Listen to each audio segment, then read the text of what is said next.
All right, guys, we are live. My name is Dr. Sharnael Wolverton Sihon. Welcome to the show. Very, very excited to have Taylor Remington with us today. Of course, I have my amazing brother. I love you so much across the pond. Craig Walker is here as usual with us to co-host today. How you doing, Craig?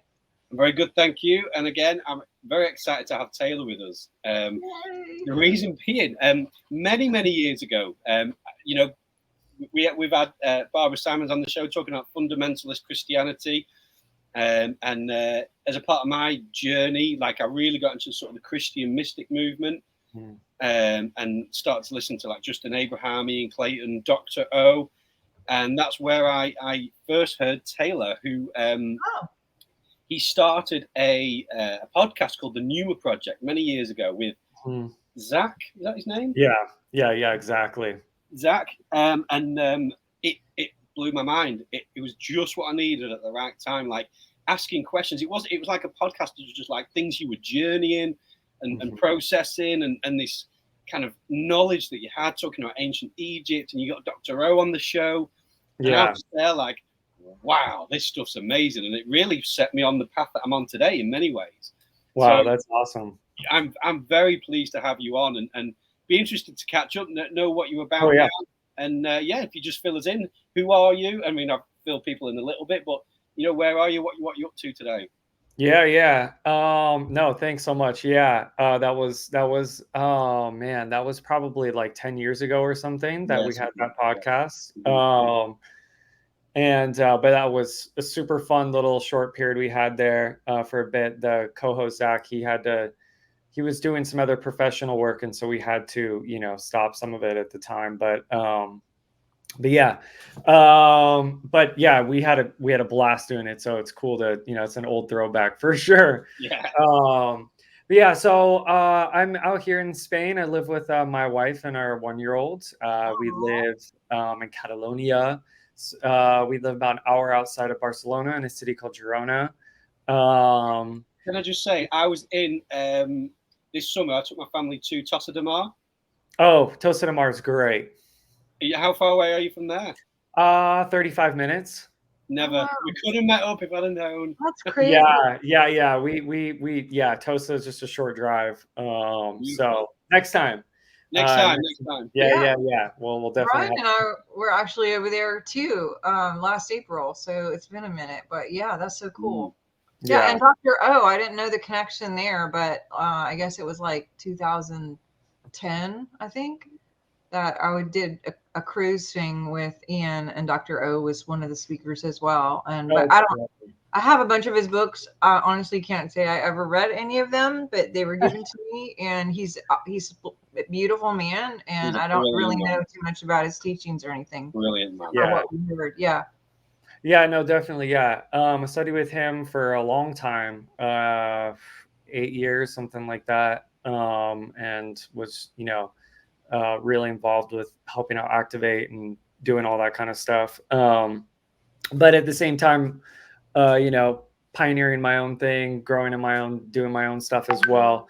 So it was a nice, he is an amazing, mentor, and just someone that you can bounce things off of, and super brilliant, mystic and academic and scholar. There's a lot of depth to him that he doesn't necessarily put out on the stage, but like in sort of more private stuff, it's a lot of fun. But yeah, so my main thing is, there's a lot of different things that we can kind of rabbit trail into. But I teach meditation every week. I have a meditation. It's called ROOAKH. And I do that on Sundays with people. We do a live thing, and I take people through different types of meditations and things like this. This is something that's been a big part of my life for over a decade. I also do like Christian mysticism courses. And so I teach just specifically on like different mystic stuff and different, if I can use this word, different esoteric Christianity aspects of different, just, sort of hidden things that are like underneath and that have been there that are, or whatnot. I also have a master's degree in theology and philosophy. So, I mean, I'm very much on like the practical side of things and been a very big practitioner, for, 15 years, but at the same time, I'm a really big learner, and I would say semi-academic as well. Not as much as my wife, who has her PhD, but yeah. So we have a lot of fun. We like to explore a bunch of different topics and different things. I also do, I'm very well versed in what I call astrotheology, like different sort of natal chart stuff and all that different aspect of it. I help people with that and help people with like their businesses or different things that they're going through with that. That's something I've been doing for over a decade as well, working and studying that and just dealing with like future stuff and whatnot within that realm. So yeah, there's just a whole bunch of hats basically that I wear. I also run my own like digital marketing company from here. And so, it's a little bit of everything. But it's a lot of fun. So I don't know, whatever you guys want to like pop into and chat about, like I'm game. Yeah.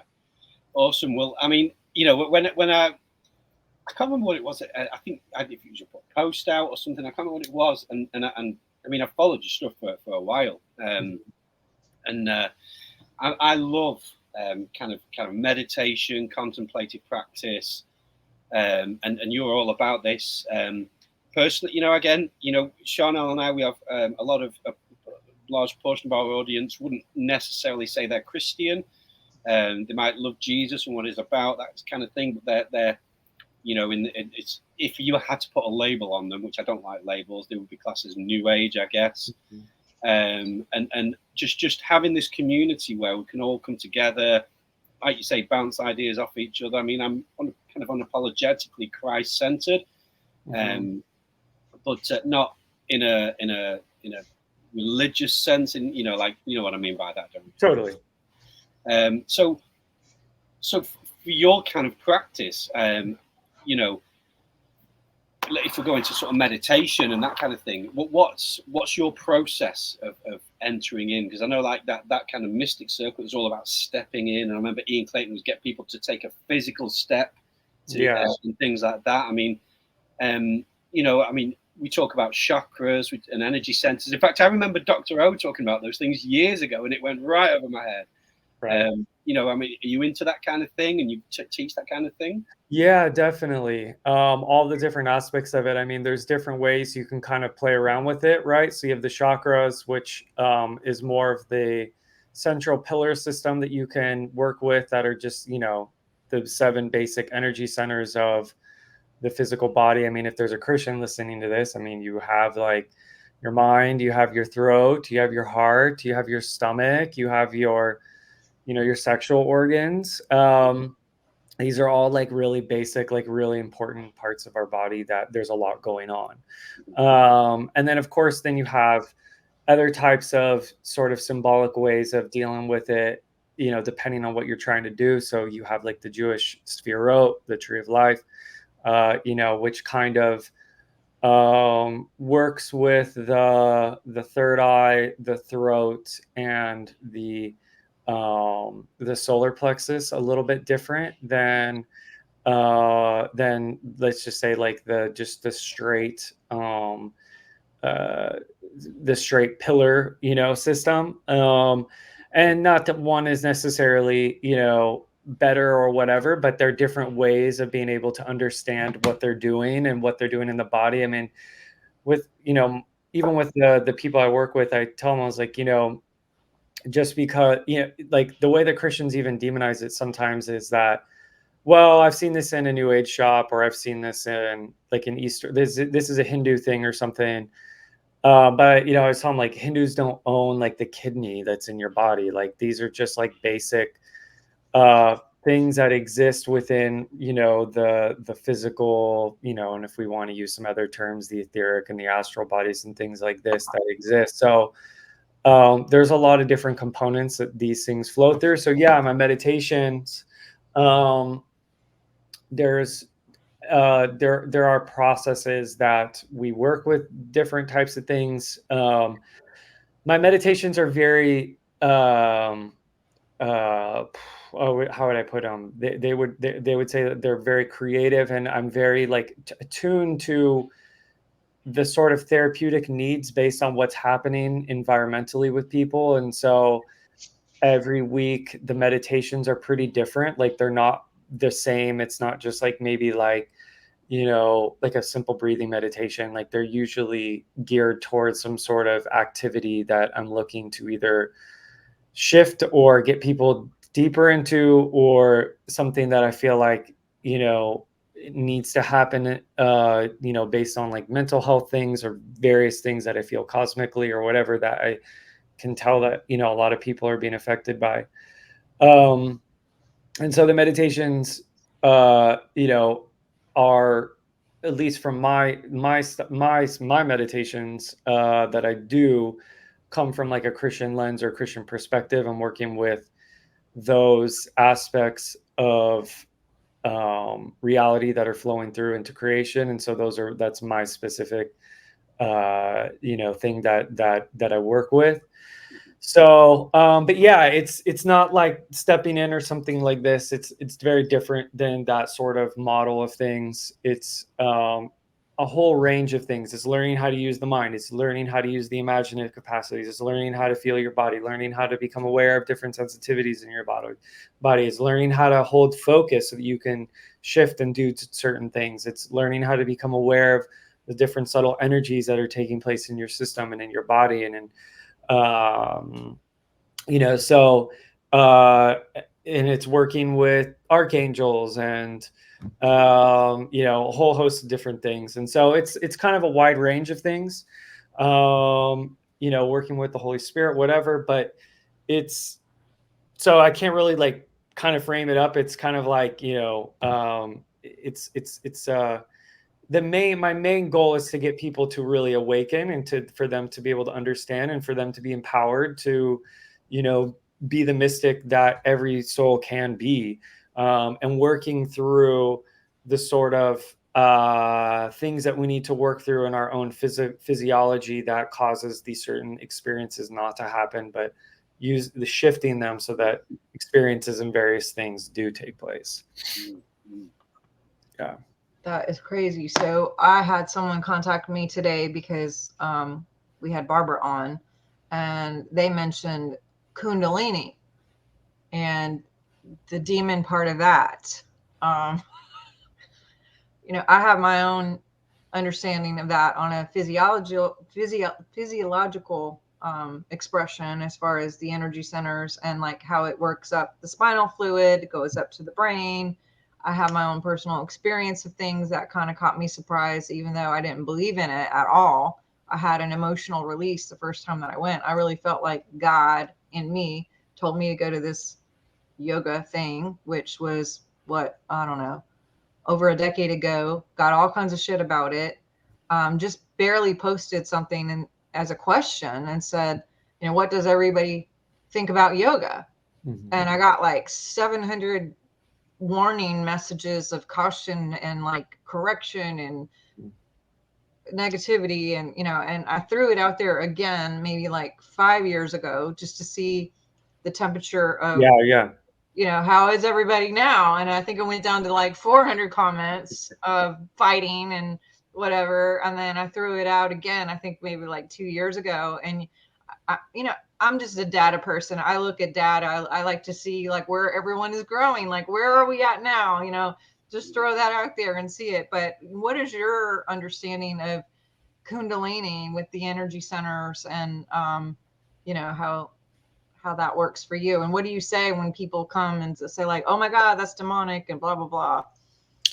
Yeah. So obviously this is a really big subject that I think a lot of people that come from Christian backgrounds are really interested in. I think part of the reason as well, like, especially if you come from like a charismatic background, there's just a lot of YouTube videos too, that like in the Christian world, like, oh, Bethel Church, like they just released the Kundalini demon. Like, there's so many, like attacking videos that basically use that term to sort of like delegitimize like any sort of like Christian mysticism or Christian spirituality.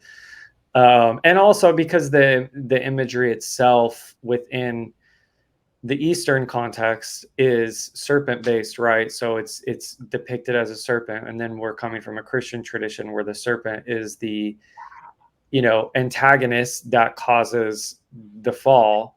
So, you know, it's really hard for Christians to detach that symbolic use of imagery from its sort of like origin.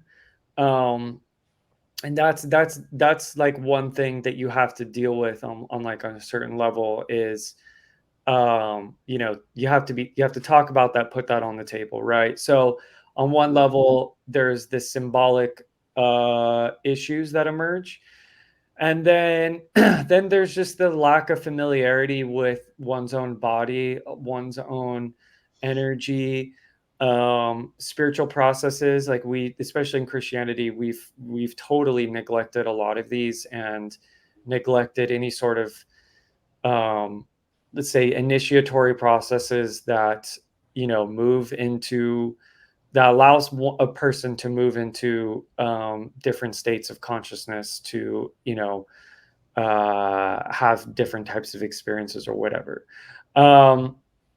And so, you know, there's a lot of, it's kind of like a perfect storm of things. Plus then you have a outside religion coming in with their imagery of certain things. So I mean,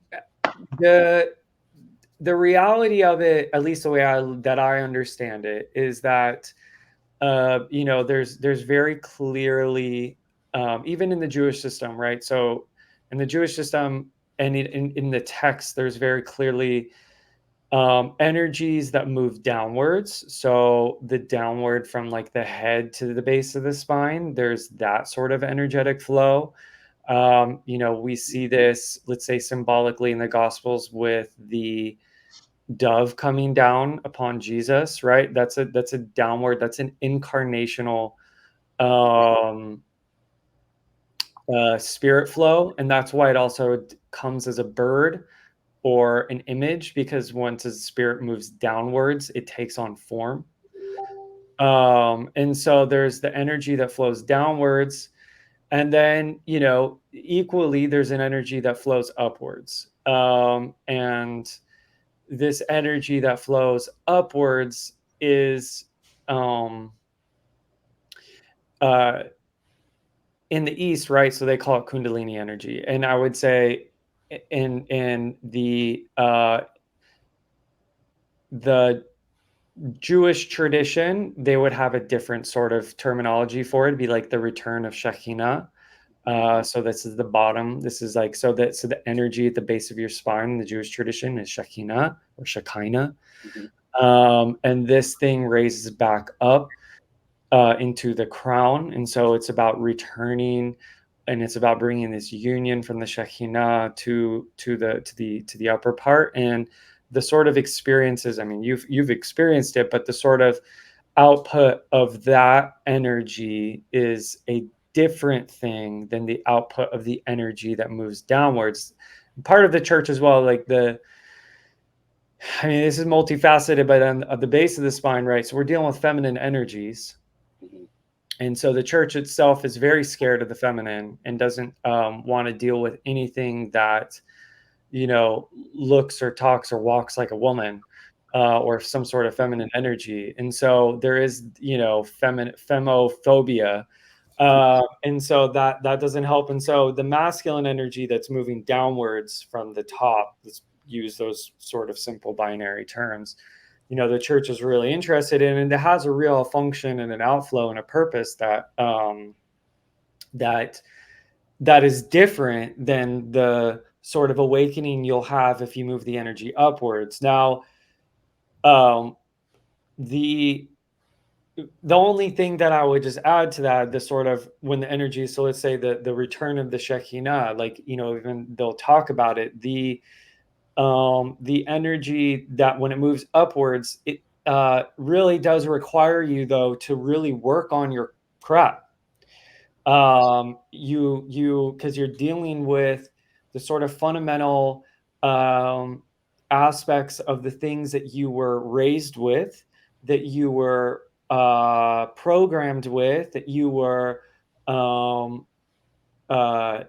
traumas and just different things, those things are going to come up, and those are going to manifest in different sort of ways. And if you don't have the ability to manage your emotions or manage the sort of intensity that those things will bring, then like it can definitely cause like harm to an individual. Not to say it's demonic or anything, because that's not the point of it. It's it's being able to handle the power and the energy and the awareness of these things that come up as those things move upwards.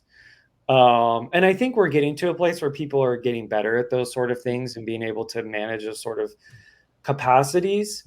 But at least in the Eastern context, right? So if we use it in the Hindu context, I mean, Kundalini yoga or whatever, like they always did have a master, and they had people that would take them through these things. And it wasn't because like, oh, this is some sort of like religious system. It was because like, no, there's like real things that you're going to face as they come up. Right. Yeah.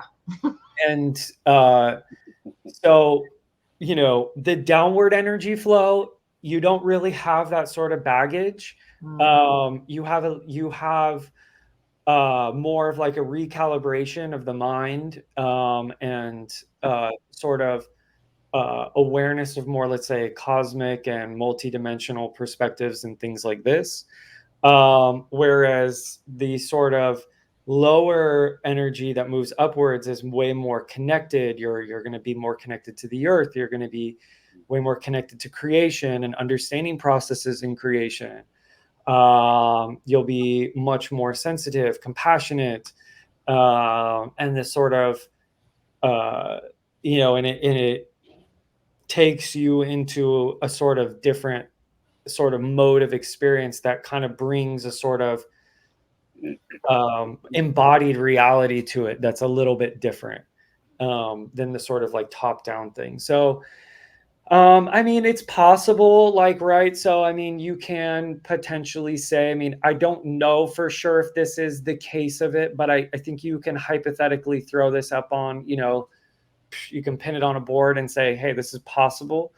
Moses lifting up the serpent in the wilderness to get healed. I think that's a very probable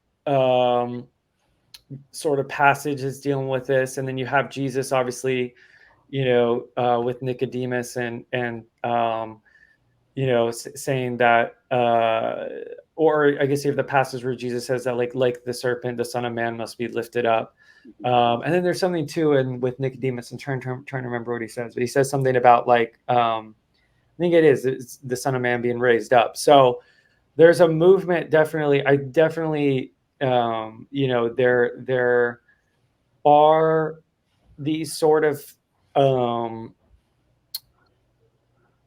there are these different like ways in which we can engage these sort of things, and begin to understand them, but we have to learn how to integrate both. Right. And I think sometimes like people maybe only get bent on one, or it's only this or only that. But the reality of it is that both flows are very important. And they both like work and do their things that are really necessary for us. And so, and what the age that we're coming into and what we're coming into next, I mean, the sort of sensitivity to creation and the sort of, ability to feel the sort of protection and comfort and mothering of even Earth itself is important to deal with like certain anxieties or fears about money or work or finances and different things, right? As things are moving and different people are feeling different things, or even about death and life and all of these sort of like things that cause a lot of sort of like general anxiety in a lot of people. A lot of that's because our root chakra, our root center, root chakra, root energy center, however you want to put it, the Shekhinah center. All of these centers, and most of us are pretty broken. And they, and regaining that sort of harmonization and regaining that sensitivity is really important for like kind of this next phase that we're moving into to kind of maintain equilibrium. So these conversations will continue to like, be important, and there's going to be a lot of conversation, and but having a very like grounded and like real chat about it like we are like is really important to begin to kind of undress a lot of the fear that the church has put around a lot of these things. Absolutely. And that's exactly kind of what I wanted to do with this, in knowing that you are, rooted in kind of a Christian view, and there's no fear in or there shouldn't be any fear in talking about these things. And, would you say, I'm of the opinion, and I could be wrong, that so many things that we, different world cultures and even religious beliefs or spiritual ideas, they all call the same thing different things. Like, so for example, what is Kundalini? I've heard some people say that is the flow of the Holy Spirit. I don't know if that's true or right. I mean, what would you think about that? Do you think that's two different things, or? Yeah, so that's a really good question, and these is a really good conversation we need to be having. So I think in the initial phase, when you kind of pop out of sort of the box of the echo chamber of like a really limited system, I think for a lot of people, the first thing they really move into is sort of like a perennial perspective, which is that everything's kind of the same. And I think it's a semi-healthy thing to at least like begin to explore and engage and like begin to ask questions about. But the reality of it is you get a little deeper and things like this, that the differences do emerge. Like there really is a difference between the Holy Spirit and Kundalini. And that's not to like, or let's say the Shekhinah. Like there really are differences. Like some people will say like, oh, well, just chi and Kundalini is the same thing, and prana. But like even in those systems, they're not all the same thing. Like there's different types of spiritual bodies. There's different types of energies. You wouldn't say that, your heart and your lung is the same thing, even though they're both organs. Right. And they're both right here, and they both keep you alive. And so we do a lot of, we say, oh, because our spiritual informational understanding of reality is so, a lot of it's very baby where we're at right now, that it's really hard for us to then begin to like actually see what the differences are, and what these specific things are. And does the Holy Spirit flow through that energy in the body? Oh, totally. But it's also a different force that is doing different things as well. So, and yeah, so I mean, like even like like a basic one like chi versus like prana, when you dive into those like topics, there's a lot of similarities, but then there are like some differences as well. And like honestly, the differences are really important because those are actually the clues that give you the understanding for what it actually is. Right. So at least that's how I understand it, and that's how I've engaged it, and that's how I've have uncovered it over period of time. And I think that's a really important point to make, is that now there are many people who have been trapped in a fundamentalist viewpoint, are getting free of that, and are discovering these things. And my observation is some people will swing from one side completely to the other, where it's like now everything's Kundalini and everything's, they know everything about the other side. And it's like, we need to have the fearless, nuanced conversation. Yeah. And to understand these things, because I'm not an expert. I know of these things. I've researched a lot of these things, and I will listen to a Hindu talk about his meditative practices. I'll listen to a Buddhist talk about their meditative practice, and I'll get a lot from it. But I will convert that in myself into a way that is my spiritual practice, which is Christ-centered, and that doesn't mean they're wrong and I'm right, and vice versa. It's just that's my practice. And they would say, brilliant, go for it. Namaste, it's the same. It's the Christ in me is the Christ in you, Totally. But I think that to gain understanding over these different kind of, you mentioned Eastern ideas. I mean, people think, it makes me laugh when Christians say you got to be careful of them Eastern religions, as if Jerusalem is like somewhere north of Skegness, Totally. That's somewhere in the UK, by the way. Yeah. It is an Eastern, it comes from an Eastern philosophy and idea, Judaism and the Jewish thought, which is the ground or the foundation of Christian thought. Yes, it's been Europeanized, if that's a word.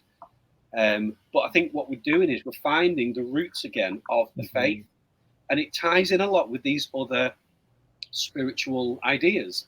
Totally. And it's a beautiful journey. You do tend to meet resistance from fundamentalists that were somehow now demon possessed and all this kind of stuff. But there's something breaking open of human consciousness. It's not just Christians, but even I see it in the Islamic community, that they are researching these meditative practices and putting them into motion. And, yes, they have their daily prayers, but they are doing breath work.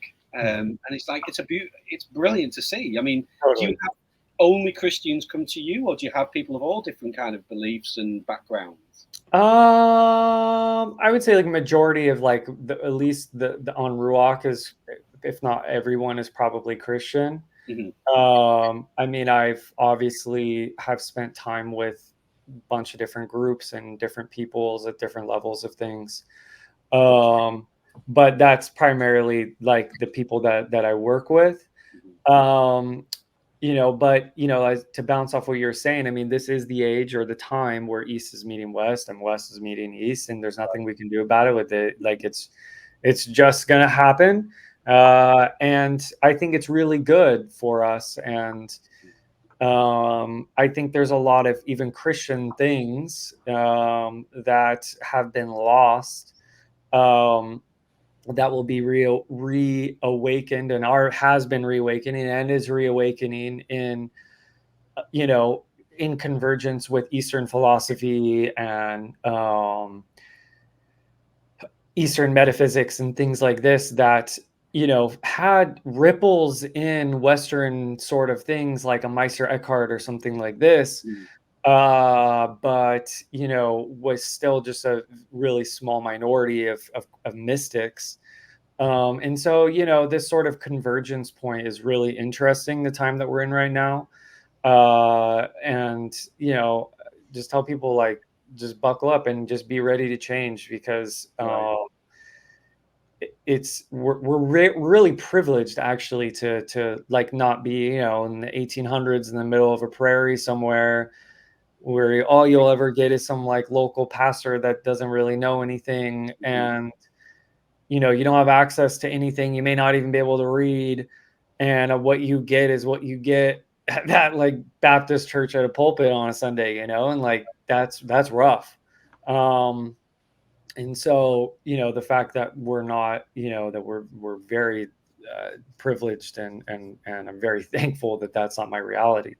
But the side part of that, the other side of that, is there's so much misinformation out there that people can land on.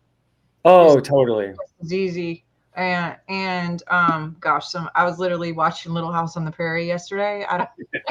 I don't know why it just like went through the channels and it came on, and I was like, oh my God, that just seems amazing. Like, why can't we go back to that? But knowing that I know, right? But I mean, on a physical level, there is a relief to that, but on like a spiritual level, you probably wouldn't be as interested in some of it. But you're totally right, and there's so much misinformation, there's so much junk out there, and there's just but that's part of the process of like learning to actually like gain in like intuition and gain discernment, and like being able to like tell like this is crap, like this isn't this person, like this is no, like this isn't very good, or this isn't true. And being able to like really feel into that and really develop that skill is so important right now as well. Thinking for yourself. Oh my God, what a concept. Yeah. And speaking of the East meets West, I mean, let's not forget that over 500 verses that Jesus quoted are actually Buddhism.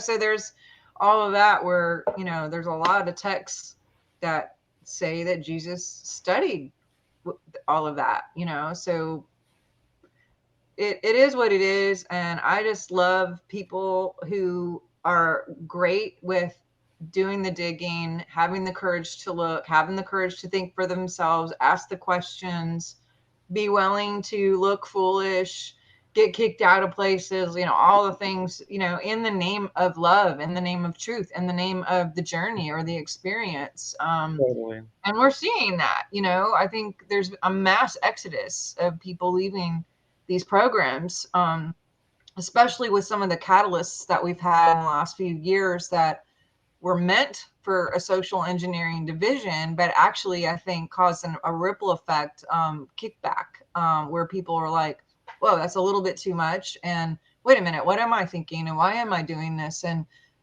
where did I get this information? And where did they get the information? And why did I believe all that for all these years? And, I think that for me, when I started my exodus, I was down, really down, and felt duped and, went into a little bit of a depression, not just because of the way that people treated me that I thought loved me and expressed unconditional love and taught unconditional love. But the minute that I asked questions and or wanted to bring an electric guitar in the church or whatever, I mean, I've just always, we did dream interpretations at New Age fairs and what have you, and that was bad. And, prophetic readings at New Age fairs, and that was bad. I was just like, oh my gosh, can we just love people where they are and let people have their own beliefs without feeling like, I said this earlier with Barbara, being afraid to catch a demon or, being accused of things or being outed. It's like, where's the love? Where is the love that everyone is supposedly teaching and walking in? And you really find out who your actual friends are when you decide to make this conscious decision to explore and to be open. And I have a lot of empathy for people who are stuck there and who send messages, of condemnation or correction.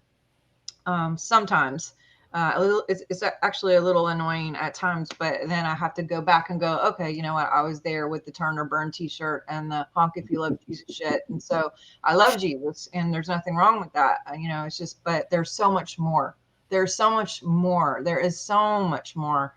And that's part of why we're here. And I just encourage anybody who's watching, it's okay. Like, relax, like, just do the digging, do your thing, do what's right for you. And if this isn't right for you, like, please scroll on. Like, I have no problem. But what I do have a problem is when people want to fight and divide and get on my own personal page and like debate and argue about me and my life, and people who don't even know me or people who haven't talked to me or people who don't really care to ask or don't want to learn, but they're just like, this is what it is and you're wrong. It's like, okay, anyway. So I know, Totally. Craig, you have your stuff too with that. Yeah. I'm growing up, and slowly but surely, like I joke about it occasionally. I was always that guy. I would have pumped someone's lights out for the Lord, because I'm right. I was very fundamental. And I don't know. It was about 2016. It was like a switch went off, and like just consciousness just expanded, just went kaboom, and it was a very, very powerful experience, and it's ongoing, and that's why we're having conversations like this. Do you deal with kind of like, I'll say astrology, the stars, and cosmic events at all? Is that a part of your practice? Oh yeah, big time. That's what I was thinking. You sort of alluded to that a little bit. Just How do you integrate that into your practice and what you do? Yeah. Well, I'm aware of the movements of like what's upcoming and what's current. I mean, it's a language. So, like let's say in Genesis 1, it says there are for signs and for seasons and days and years, and signs require reading. And you have to know the language of a sign. And so the first step in all of this is being able to develop the understanding of many layers of different things that exist at one time when you can get decently fluent in it. And so it's like reading a cosmic newspaper, and just gives me some sort of heads up with people or myself, or I definitely really like to help people get an understanding of like why they're here and purposes, and like things that they're going to be overcoming, what they have overcome, like different giftings, what they're really good at, things like this that I can also pull from it. And so it's multifaceted depending on there's a psychological level, there's a forecasting level, there's a personal sort of like transformational aspect that obviously I work with as well. And so, yeah, there's like kind of different layers to it depending on what comes up. Yeah. So is it like giving like someone an astrology reading? Because we've had quite a few guests on, that's all, about people who connect into the stars and will give you a reading based on where planetary alignments and that kind of thing. And we've taken some heat, haven't we, Sharnael, for that kind of thing, Yeah, I mean the natal chart stuff is like, that's how what you work with, like being able to like look at, hey, where's the sun, where's the moon today, where's Saturn, Saturn, blah blah blah blah blah. Mm-hmm. So understanding the whole cosmic movements, right? So in the ancient world, these bodies, celestial bodies, were not just physical manifestations. They existed in different realms, and in different realms they existed as intelligent spheres of beings, and you could say, but they managed the sort of collective evolution of the world, and dealt with the sort of like growth that humanity's on. And it's everywhere in the Bible. Like there's a ton of scriptural stuff. Like, Daniel was the chief of the astrologers. Jesus said, hey, when the time comes, look up the sun and the moon and stars will tell you. So even Jesus tells you to look at the sun and moon and stars. Nice. I don't remember hearing that. That's good. I like that. Then you got the Magi that followed the star. You got a bunch of stuff in the book of Revelation. You got Jesus being given the morning star, which is Venus.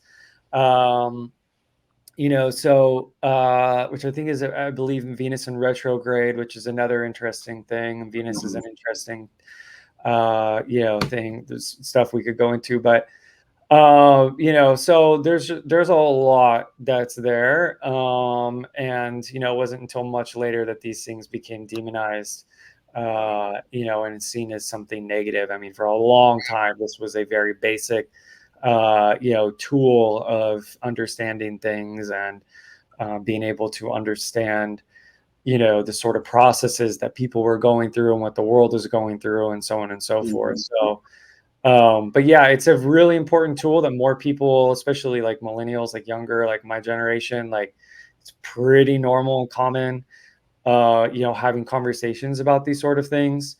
And it's good because it's connecting people to a deeper part of themselves, and it's allowing them to get a deeper understanding of who they are, where they're heading, and what God has for them, and these sort of divine harmonizations that are taking place in their life at any given moment. So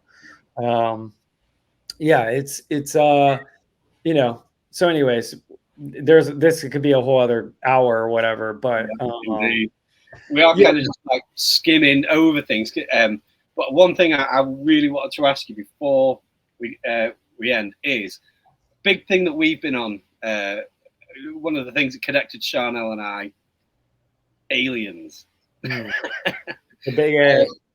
Sorry? The big A, the aliens. The big A, I mean, it's huge. I mean, we have friends who are full on in, I don't know if you are aware of kind of like the disclosure community, Totally. which is people who are sort of fighting for the revealing of kind of clandestine governmental projects with extraterrestrial beings. And, you know, I'm all about that stuff. I'm really fascinated with it. I am a firm believer in a lot of this stuff. Yes, there's a lot of misinformation out there, absolutely, like with everything. But from a deeply contemplative spiritual practice, do you work with these beings, or is it a part of your practice? I mean, do you incorporate it at all? Is it a part of what you do? I mean, it depends on how you define alien, right? So if something's not here, I mean, technically an archangel would be or an angel, right? Exactly. So, I mean, if we use, you know, the sort of context of like, let's say like a gray or something like that, in that sort of context, no, I mean, I don't personally work with those types of beings. I've had some negative stuff, and so I think one of the things I definitely see is people think that everything's good out there, and that's definitely not the case. Right. There is definitely some things that are not on the friendly side of things, but obviously disclosure is happening. You know, it's moving fairly quickly, I would say. You know, it's a ramp up to you know, get the collective to begin to understand outside of their sort of really limited materialistic perspective of the universe. And a lot of new questions and new metaphysics and ideas of reality are going to emerge, and thank God. And, you know, as certain things get revealed. But yeah, I mean, in terms of like the big A stuff, it's you know, I think like any person that's spiritual is going to have a level of curiosity, interest, and also just a sort of pulse on like what's going on with it, because, you know, there's very clearly things that are here, like there's no doubt about it. Right. You know, the question is how many, what is it, what's positive, what's negative, you know, where are they coming from, you know, and all of those sort of questions are obviously on the table. And I think the answers are like super vast depending on what's coming. I don't think there's a simple black and white answer with any of this. I think it's pretty complex, actually. And I think it's part of the reason that they haven't disclosed it to a certain extent. I think that they're still wrapping their head around, you know, the fact, like how big this reality is. It's really, really big, and it's extremely vast. And it's, you know, just in the material plane alone, just on Earth, think about how many different types of insects and bugs and animals and things. And you take that to a cosmic level and then ramp that up times, you know, 1,000,000. And, you know, you're just starting to get an understanding of the sort of reality that we live in, and that's not even including the sort of like multi-dimensional perspective of things as well, and also different realms and different sort of spiritual worlds and things. And so it's extremely vast, and the things that are coming here are not all the same. And that complicates it. But I would say like the one thing is, like, if someone's like worried about it or fearful or something, is that you know, like, just really focus on your own personal growth and your own like spiritual, like thing, like connect with God, work on your own spiritual growth, see where you're, you know, an asshole, figure that out, work on your junk, transform, and, you know, develop where you're an asshole. Yeah. And, you know, we're, you know, develop where you need to like transform your heart. And, you know, these sort of things, they'll come in, but like it's so vast and it's so complex that like getting a complete understanding of it is like trying to get a complete understanding of the Amazon jungle, but like, you know, with a blindfold on. Right. Thank you. Love it. Yeah. Exactly. Yeah. If you don't, that's what I'm saying, is like, if you don't like it, scroll on. Like, it's okay. You don't have, you're not forced to debate. You're not forced to fight. You're not forced to correct or be right or to make someone think the way you do. It's like, it's okay. Like, just, I keep saying it, but it's just like, relax, folks. Like, it's cool. Like, do your thing, be you. Like, don't worry about it. Like in a marathon, you're not, even says in the Bible, don't look when you're running in the race. Like, who cares about what's going on left or right? You got your way, do you, you know? And so I love that we're ending on that note, because that's kind of the whole thing about what the show is about, is finding diversity on purpose, not for argue or debate, but just to invite people to think for themselves, to look at other things differently, to have a different perspective, and to have the courage to do that and be okay with that, and just, you know, not anything forced or this is the way, you know, but just have conversations, you know, and that is not wrong. It's not a bad thing to have conversations about different things that maybe you didn't grow up thinking or learning or living. So, but anyway, we're at the time where we got to go, and this has been super quick and very fun, and I just think you're awesome. Oh, no, thank you. How can people find you before we go? Yeah, so you can find me on ROOAKH. It's ROOAKH.com. Like I said, do some mysticism courses, class like every couple weeks, do meditations, weekly meditations. Pop on there, and you know, we go into a lot of deep things for sure. So we have a lot of fun. Awesome. And I am at swiftfire.org, drsharnael.com. We also have courses, books, different resources, grounding devices, zappers for parasites, all that natural things, but lots of fun spiritual things too, if you guys want to check it out. And also just want to remind you that we have our members meeting every month.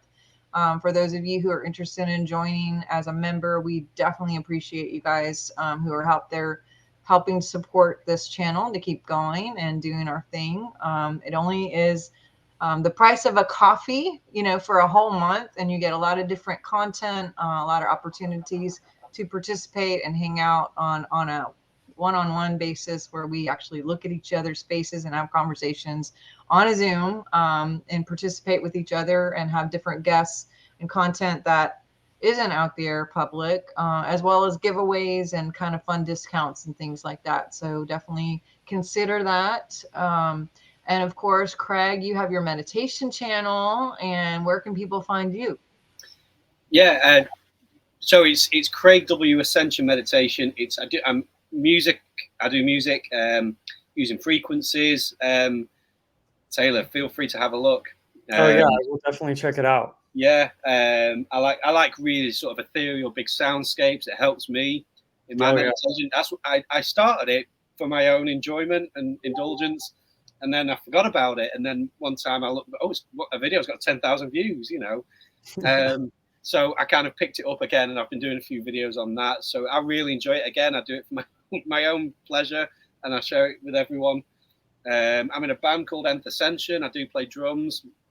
It's sort of progressive rock. We do tune to 432 hertz as well, if that's your thing. But yeah, check us out. I'm on Facebook, Craig Martin Walker, and I like to connect with people and argue on that. And I mean, talk to people on there. I'm joking. But, a little argue. But a little bit. Yeah. Well, let's do it again, guys. This was fun. Yeah, definitely. Yeah. I think that you're a treasure trove of knowledge and understanding, and I really would like to tap into that a bit more. So I'd love to have you back at some point. Awesome. Yes. Awesome. You guys have a great day, and everybody who's watching, don't forget, September 24th is our next meeting, and we are here every single Thursday at noon Central. And if you can't catch the live, definitely go to YouTube, and you can always see the back episodes that we have as well. We're on all kinds of different Spotify, all the platforms for podcasts as well, and you can find us there. So you guys have a great day. Thanks for joining us, and talk to you guys soon. Have a good one. Thank you. Thank you. Bye-bye. Thank you.